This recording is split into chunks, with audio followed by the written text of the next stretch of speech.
Hey, everybody. Hey. Thank you for having me. And thank you especially to AIGA St. Louis for bringing us together. As Antoinette said, my name is Rafael. You can call me Rafa, and I'm a product designer at IDEO.org. And over the last couple years, I've been exploring, something I'm most excited about is I've been exploring how we can apply design and technology to mitigate unconscious bias.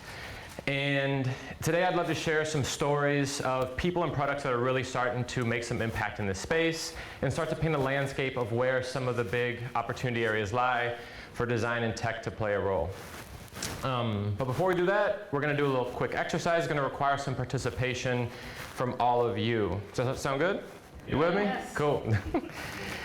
So you're going to see two words pop up on screen, and I want you to tell me which you think is a larger cause of death each year in the United States. So I'll prompt you to raise your hand and vote.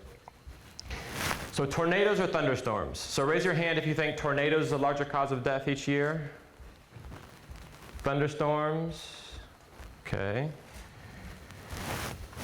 Or suicide or homicide? Raise your hand for suicide. Raise your hand for homicide. Cool. Car accidents or abdominal cancer?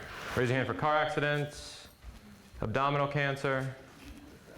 Cool. All right, you guys ready for, can I get like a drum roll or something for the, that's awesome. So the real answers are thunderstorms, suicide by like a factor of 2, which is pretty wild, and abdominal cancer. So raise your hand if you got one or more of these wrong. So, yeah, a lot. There's actually really, I've never had a crowd that's gotten this many of them right. So what almost everyone just experienced is called availability bias, or the availability heuristic, which is when instances of one event come to mind more easily than others, and we mistakenly take that as evidence of their frequency in the world. And so the important thing to note here is that greater ease of availability to the mind doesn't mean greater frequency of occurrence in the world. And so the availability heuristic is just one of many types of biases or mental shortcuts that we all have. And these kinds of mistakes happen incredibly frequently and probably every single day for most of us. And this also happens to be one of the foundations of stereotypes. And so we don't just hold these kinds of biases towards events, we use them to make judgments about people. And if you were to look at any two strangers, and you can answer the next few questions in your head, and ask yourself, which one of these people likes skiing? Which one has a GED and which one has a PhD? Which one has been to Paris multiple times? Which one will I hire because they'll be more competent on the job? And so these two strangers happen to be my parents. Neither one of them likes skiing. They've both had the opportunity to go to Paris, and neither one of them has either the degrees I mentioned. But the fact that we can make these kinds of judgments with nothing more than a static picture should give us all some pause. And the thing I want to underscore here is that our judgments of others are often incredibly inaccurate. And when we're working with such little information about people, we rely on the social group to which that person belongs and other characteristics they embody as the basis for our judgment. So every day in decisions that may take fractions of seconds in our minds, we fail to perceive individuals as individuals, but rather view them as representatives of social groups.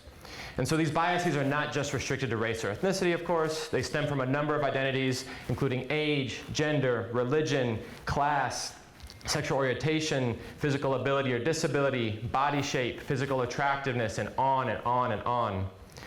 And these biases we carry have very real impacts on the lived experiences of people who embody these identities. It's oftentimes the difference between landing a job offer or a company deciding you're just not a cultural fit, between having a bank loan approved or rejected, between going about your day or being stopped and searched. So how might we transcend the negative effects of bias? And specifically, for a lot of us in this audience, how and where can design and technology play a role? And so I'd love to show you an incomplete list of some of the opportunity areas that I've been seeing. So the first one is mitigate bias in decision making. So mid-century in the US, the top 5 orchestras in the country were about 5% women. And in the early 50s, some administrators of the Boston Symphony recognized this and had the awareness to know that this likely had little to do with actual talent, but rather some bias in the system. And so they started experimenting, and one of those experiments is what's now referred to as blind auditions, where you place a curtain between judges and performers because you don't need to see the person to know how well they play an instrument. And the first few trials actually flopped. Judges could still tell the gender of the person based on the sound their shoes would make on the floor when they enter the room. And so in the early iterations, they removed all names, so everyone gets a number. Everyone takes off their shoes before entering the room, or there's a carpet on the floor, and there's a curtain between judges and performer. And this simple intervention increased the likelihood of a woman advancing to final auditions by 50%. And in a few decades, many of the top orchestras went from 5% women to between 25 and 35%, and today some even sit at around 50.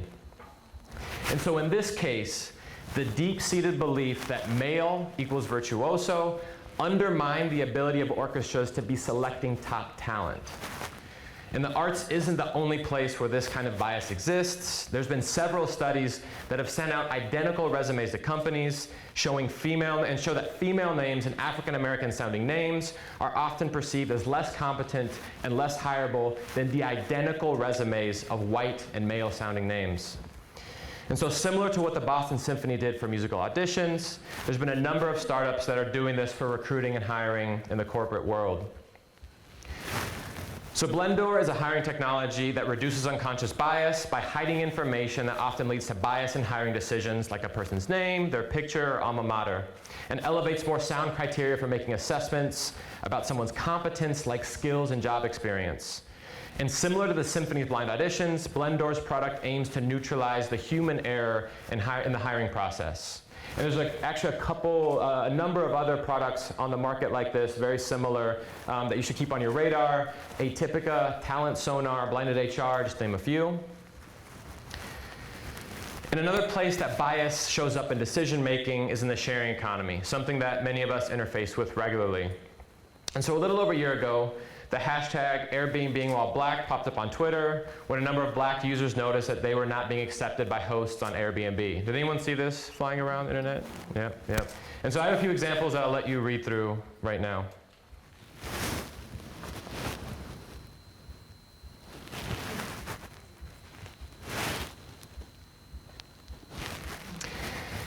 And for these folks, their suspicions were confirmed by a Harvard study, which found that African American sounding names were roughly 16% less likely to be accepted than their white sounding counterparts. And this dynamic is not unique to Airbnb. Studies have found similar results on a number of sharing economy platforms. So what to do about this? So a couple years ago, an independent team of engineers built a plugin for Google Chrome called De-Bias Yourself, that strips away pictures and names so that hosts can focus on content of messages, ratings, and endorsements. And this gives hosts who are aware of their own bias the option to conceal information from themselves that might otherwise lead to discrimination. So on the left, you see a normal screen from Airbnb, and on the right, with the plugin installed. They even have this badge you can add to your profile to let others know that you're an equal opportunity host. And I know that some of the graphic designers are cringing in their seats right now. And I want to say that I know this isn't the best visual design execution, or maybe even the best long-term solution for a platform like Airbnb, but I think this is such a powerful provocation. One, it normalizes the idea that people can and should take responsibility for their own bias. And two, it shows that a team of people who don't even work for a platform like Airbnb can challenge the system. And I also want to give a major shout out to the folks at Airbnb who are making some major efforts internally to combat bias on their platform. So the second opportunity area is using data to name and address bias. So a study from Hewlett-Packard found that men apply to job descriptions when they meet only 60% of the criteria, but many women apply only if they meet close to 100%. And so the words we choose to use have a major influence in who deems themselves qualified or not. And so Textio is essentially spell check for gender bias. So you paste in your job posting, and Textio highlights problematic phrasings and makes suggestions to help you attract a more qualified and gender diverse set of candidates. And it does this by comparing your job description to 70 million others that have been tracked on how well they performed and what demographics they attracted. And so as you can see in the slide, the system is recommending to replace the word ambitious with visionary, high-reaching, daring, or bold. And so on average, hiring teams with a high Textio score, the number you see in the top left, recruit 25% more people that are qualified enough to take an interview and attract 23% more women. And I think that this is just the beginning of us starting to see machine learning being applied to remove bias from our workplaces. And so this example and some of the earlier ones dealt with resume blinding. They're starting to see, or I guess we're starting to see, a number of tools like this that are emerging to neutralize bias in attracting and recruiting talent in that part of the employee life cycle. But for many organizations, the problem persists in identifying and addressing how bias is affecting existing employees. So something I've been thinking a lot about in the last year is how to give companies the ability to not just understand bias in recruiting and hiring, but also within their existing workforce. So this is a product that I've been building that will collect data from a number of sources and help pinpoint where bias shows up in an organization. So think of pay gaps, promotion differences, employee turnover, representation, and I'll give a few examples. So at the most basic level, this tool can help provide visibility into the representation of certain identities. So for example, we can determine that a team or a department or entire office is X% this identity or X% that identity. But this tool allows companies to drill down even further. For example, we could see that within this specific department, it takes women 15% longer than men to get promoted to senior management. And this example insight around the difference in promotion pace could be an indicator that there's a bias in how that department is doing employee evaluations and promotions. And in this case, the system would recommend, or the system's recommendation engine would recommend proven methods of debiasing employee performance reviews. And so by clicking on one of these action items, a user can access a step-by-step implementation guide, set progress metrics, and even see example case studies of other organizations that have undertaken a similar intervention. And just as importantly, the application helps track effectiveness and outcomes of diversity, equity, and inclusion efforts in order to get a clearer picture of what approaches are materially shifting workplace equity. And so what we're building is an analytics tool that helps companies be more data-driven in their approach to building equity and removing bias in their pay gaps, promotions, employee turnover, and overall demographic representation. And so we just launched a month ago, launched our pilot a month ago, and we're currently out in the world learning a ton. And so where this product focuses on helping organizations take responsibility for identifying bias, I've also been really interested in this product released earlier this year by the design firm Doberman that's all about individual accountability. And so this app called Gender EQ uses voice recognition to track male and female voices in meetings and visualizes which gender is speaking the most. And as you might guess, it's been dubbed the mansplaining app. And so while this isn't a silver bullet for solving gender disparity in the workplace, it is a great example of how technology can heighten awareness of how bias exists in our everyday interactions. And as much as I love this and think this is another really powerful provocation, this is also an example of how even tools created for combating bias can sometimes be filled with bias themselves. So the underlying voice recognition technology of a product like this, which picks up on the pitch of your voice, may not be inclusive of all trans or gender nonconforming folks in categorizing people into the appropriate gender. And so this is just something for us to keep in mind as we continue to build products in this space. And so the third opportunity area for applying design and technology to addressing unconscious bias is disrupting harmful narratives. So these mugshots on the left are what we see when we Google black teenagers versus these pleasant stock images of happy smiling kids when we Google white teenagers. And to be clear, I'm not blaming Google for this. For me, this raises a troubling question about how racial bias is reflected in the media more than it does Google's algorithms that display top hits for those articles or image sources. But regardless of where they stem from, these are the false images and stories that we're constantly bombarded with. And remember the availability bias, where we mistake what actually happens in the world with what stories come to mind more easily? Well, this is how that bias forms, when what we see is a myopic and often false representation of different social groups.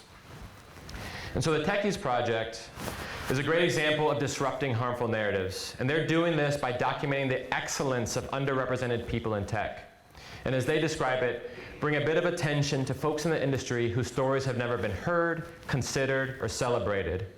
And on their platform, the filters allow you to search, for example, developers who are people of color and women, and see people who embody the intersection of these identities. And you can also then read about these individuals who are making some real impact in the tech world. And so in addition to telling stories of successes and stories of individuals, I think we can also use design to better understand the systemic challenges that many people face. So just yell it out. What kind of map is this? Do you guys know? Redlining.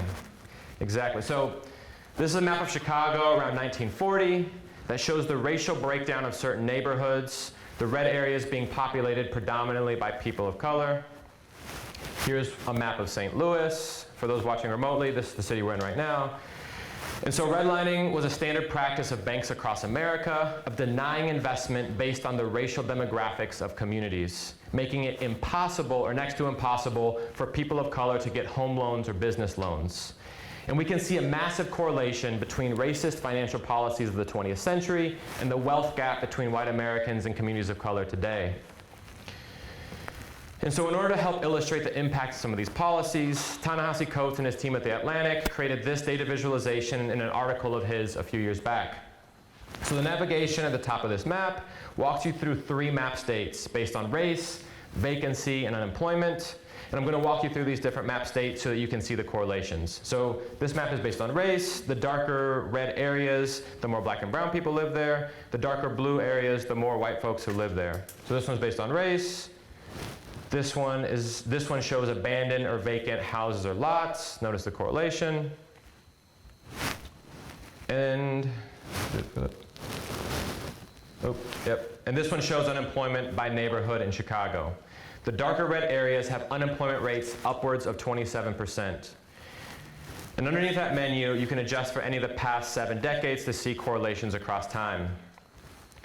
And so today when we hear about unemployment or poverty in our inner cities, we hear a lot of victim blaming. We hear a lot of pick yourself up by the bootstraps kind of talk.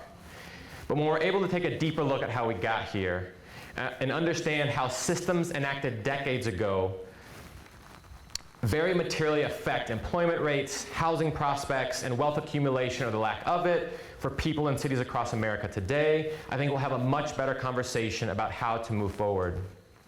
And this kind of visualization is just one place where I think design can play a role in taking the invisible forces that shape our realities and making them more visible. And so the last design opportunity area I have for today is to enable empathy among groups that may otherwise not understand the other's point of view. And we all probably fall in that category at some point. So this is an immersive installation at the Whitney Museum in New York last summer. I know it's kind of hard to see the contrast on the screen. But this was part of a larger installation that included commentary on mass surveillance, the war on terror, and the US drone program. And in this room, you can lay down and hear what it sounds like and what it feels like to have drones flying over you, the buzzing sounds, the uncertainty of an airstrike, like many people in Pakistan, Afghanistan, or a number of other places do. And while you lay in the experience, a surveillance camera projects your image into another room, and you then become part of the exhibit for other museum goers. And when we talk about enabling empathy, I think we have to mention the potential of VR. And so has anyone here had the chance to do the Clouds Over Sidra VR experience? A couple. So the Clouds Over Sidra is a virtual reality film produced by UNICEF. And in this experience, you meet Sidra, a 12-year-old Syrian girl who walks you through a day in her life at a refugee camp and tells you about her experience as a Syrian refugee escaping war. It's an incredibly moving piece that virtually puts you in her shoes. And here's a room full of diplomats and global leaders walking with Sidra, including on the right, former UN Secretary General Ban Ki-moon. And this is at Davos in 2015. And what you might notice is that this is a group of mostly middle-aged men for whom it might be difficult to imagine what it's like to be a teenage girl, let alone one that lives in a refugee camp. And what if every policymaker had to walk a mile in the shoes of the people that their policy decisions would ultimately affect? What if every school kid could experience and build empathy with people who embody other identities before these biases and early conditionings harden in their minds. And so what can we all do? So I believe that everyone in this room has the ability and the responsibility to move us on a more equitable track. And as you go about changing the current state of things, there's a few thoughts that I'd love to share with you that I think are often or sometimes left out of the larger conversation around diversity, equity, and inclusion. So the first one is that small actions count. So I just shared a lot of really bold ideas or opportunities to mitigate bias. But we can start to move the needle by taking ownership of our everyday actions. And we should all be asking ourselves small things, like who from the office are we going to lunch with regularly? Who are we providing mentorship to, and who are we seeking mentorship from? Who are we referring to jobs? Do they look and act just like us? And who are we spending our free time with, and do they look and act just like us? And especially for this audience, who are we testing our designs and products with? And whose opinion is shaping those products and designs that we're bringing into the world? The next is that everyone is impacted or receives the brunt of bias, but not in equal measure. And so the thing is that certain communities have been or suffered disproportionately at the hands of bias. And when we're talking about addressing bias, we often talk about increasing the diversity of very privileged spaces, about making tech companies more colorful, or getting more women into the C-suite, and these efforts are mission critical. But as we continue to push on these fronts, we also need to make sure that we're being inclusive of communities that have been most impacted by bias over the years. We need to be designing with the millions of Black and brown folks incarcerated due to a highly biased criminal justice system. We need to be designing with the millions of people living with disabilities who our spaces, institutions, and systems are often not intentionally designed for. We need to be designing new ways to distribute resources that lead to some of us having a healthy life. And just to put this last point into perspective, I live in New York, and life expectancy drops 10 years in the 4 subway stops between Murray Hill, near Midtown Manhattan, a mostly white neighborhood, and Harlem, a predominantly Black and Latinx neighborhood. 10 years, 4 subway stops. And so another perspective that sometimes gets left out of the conversation about bias when we're talking about diversity, equity, and inclusion is that bias and diversity are at their core economic issues. So this graph from Pew Research shows the median net worth per household in the US from 1984 to 2011. And as you can see, white households in the US have 12 times the net worth of Black and Latinx households. So now when we see diversity reports showing that our tech companies, for example, are about 2% Black or 3% Latinx, let's remember that by not taking intentional steps to mitigate unconscious bias, companies are choosing to perpetuate this economic trend. And the last point I have is that change starts with dialogue. And so I believe everyone in this room can start making change by continuing to talk about these issues and elevating their importance in our organizations, our friendships, and our conversations. So thank you everyone so much. I'll be around all weekend.